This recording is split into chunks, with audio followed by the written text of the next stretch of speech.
It's a new death. Overnight, healthy people turned to leathery husks. Streets fell silent. This was cholera. In 1854, cholera struck like a dagger into London's Soho district. Patients suffered violent, watery diarrhea. Fluid poured out like a tapped faucet. They lost vital salts and fluids. Skin sagged, eyes sank, muscles cramped. A strong adult could shrink into a blue mummy. To treat it, Dr. William Stevens injected saline into patients' veins to restore salt balance. In reports, only about 4% of his patients died. But the medical world didn't agree. They laughed at him. They mocked Stevens. "You are pickling patients." One journal even wrote, "Salt is for ham and herring, not for the sick."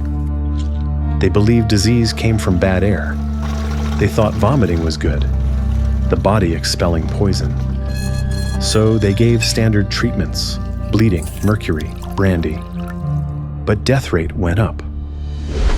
The truth remained elusive until an anesthesiologist, John Snow, stepped into the fog of London. He tested anesthesia gases on himself to test the performance and find a cure for patients. He asked, if cholera was in the air, why attack the gut, not lungs? Snow walked through Soho Street with a notebook. He knocked on doors and asked, who was sick? Who was dead? Then he marked every death as a dot on a map. The map revealed the truth in a visual way. If the disease was airborne, deaths would be spread out evenly. Instead, the map showed that the spread trajectory was irregular. Black dots clustered around the Broad Street water pump. The data was damning. Nearly 60% of people who used that pump got sick. There were also some abnormal cases. A nearby brewery had no cases because workers drank beer, no water. A workhouse was spared because it had its own well. A woman living miles away also died. Her son brought her water from the Broad Street. Snow traced the source.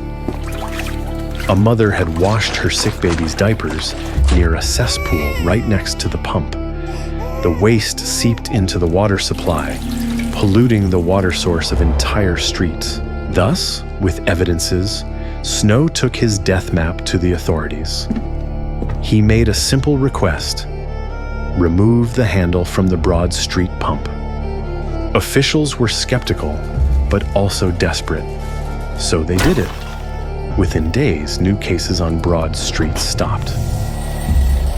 Snow insists the bad air theory was wrong, but the medical world attacked him because he had challenged their core beliefs.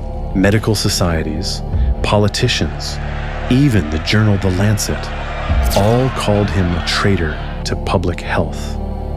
Snow died in 1858, aged 45. He proved cholera spread through water, shook the miasma theory. But he died before seeing the true killer. In Egypt, renowned biologist Robert Koch was also tirelessly on the hunt of this invisible killer. In 1883, his dedicated team went swiftly to a severe cholera outbreak. In a simple field lab, he found a unique comma-shaped germ from the fecal samples. A comma-shaped wiggling bacterium. He named it Vibrio cholerae.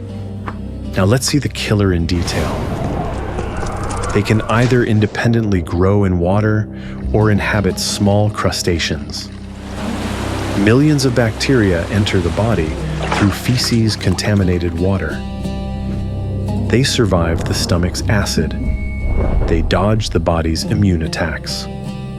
Only bacteria that attach to the gut wall can begin destruction.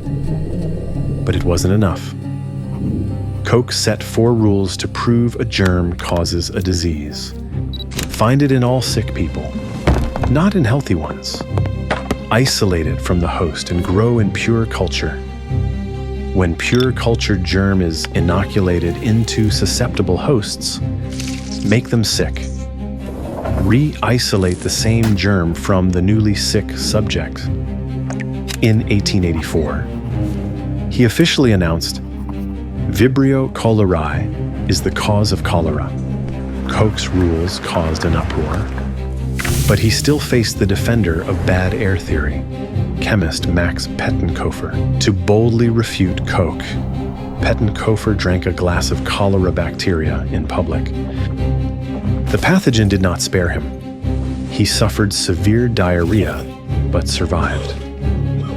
He declared this disproved Koch's theory. But science needs more than one stunt. In 1892, cholera hit Hamburg.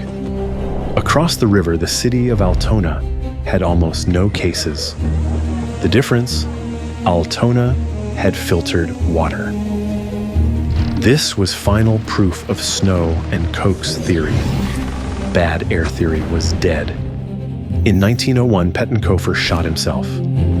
A great scientific duel reached end. Let's return to London.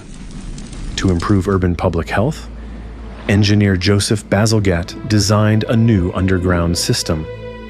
He built 3 massive sewers along the Thames. They collected all the city's waste far away to be dumped. Simultaneously, drinking water intakes were moved upstream. The project took 15 years. It changed London, redefined public health, and shaped the very idea of a modern city. This fight did more than beat a disease. It forged the backbone of modern public health. Today, when we turn on your tap, clean water flows. It's not just water. It's proof that reason and science won. Clean water flows. Our questioning never stops. That is how we find our way.